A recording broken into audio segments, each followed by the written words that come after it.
Coach, you're there for 3 quarters, and fourth quarter again, kind of like the same old story. Sound like a broken record, but I thought our guys competed. Guys we had in uniform. We were definitely, truly missing our players, but that's no excuse. I thought Ed Davis came in and did a good job hitting the boards, rebounding, competing against, some of the top athletes in the NBA. So that was a good sign. I thought our zone was effective. I thought we did a good job in reading and recognizing and forcing them to shoot jump shots. They made some big shots. Joe Johnson, that's what he does. That's what Josh Smith does. They 2 great players, a well-coached team, and they did a good job.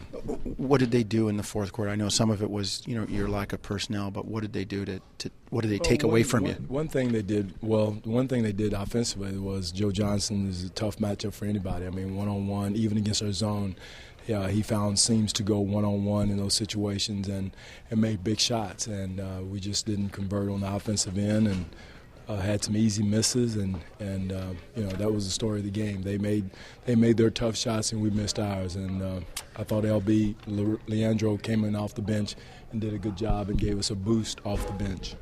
You went to the first half with, I think, 10 turnovers and then 2 in the third quarter, but the fourth they got you a little bit again. Yeah, we will go through droughts like that. I think, when another team turns up the pressure, we got to recognize our pressure releases and make sure we relieve Jose with a little bit of pressure. I thought with being down with Jared and Forbes, really an experiment, was something that we had to adjust to, and I thought that was a key factor in us, them being able to turn the pressure upon us. That'll help us a lot when Jerry comes back. Coach, how do you help the body language in the room? I mean, you've been, it's like 3-4 games now, close in the fourth quarter, just can't quite finish. And how do you keep them from getting demoralized? I'm encouraged. I mean, for me, I see positives. I'm not one that's going to sit here and, we knew that this was going to be a tough year, a very difficult year with the personnel and definitely now with Andrea and Jared Bayless being out. You lose 20 points out of your lineup. That's even more difficult. So.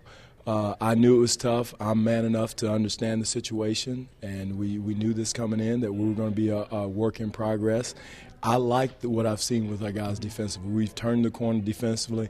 Now we got to definitely cut down on the turnovers, cut down on the mental mistakes offensively, and take advantage of good defense, or it's going to be going to waste. Coach, how do you turn things around, in a sense, offensively? Like, you've worked so hard on the defense, and there aren't a lot of fast break points out there, although you got some in the first half, and then in the second half it seemed like you kind of slowed a little bit in that category. One thing, Jonesy, will help is Andrea Bagnani. 20 points come back in the lineup. That'll help a lot offensively. I mean, there's only so much you can ask for out of certain players, and that's not their role.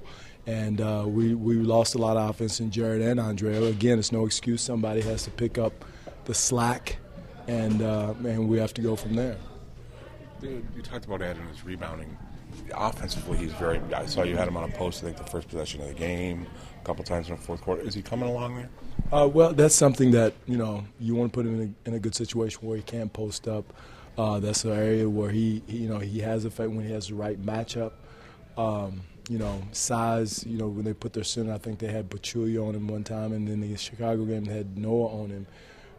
So it's difficult for him, but I thought he had some good looks with his nice little jump shot, and those shots he's got to be able to knock in. But again, this is his first rodeo, and again, there's going to be growing pains with that. But I was pleased with his effort and his performance. DeMar's shot in tough luck again tonight. I think it was 5 for 15 or something like that. Just. I know Joe's a good defender, but is there anything he should be doing more of? Yeah, keep shooting.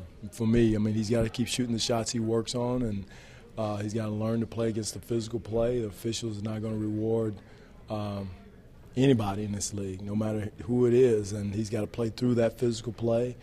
Joe Johnson is one of the top players in the league going against him, and, you're not going to get calls. So that's something he'll learn.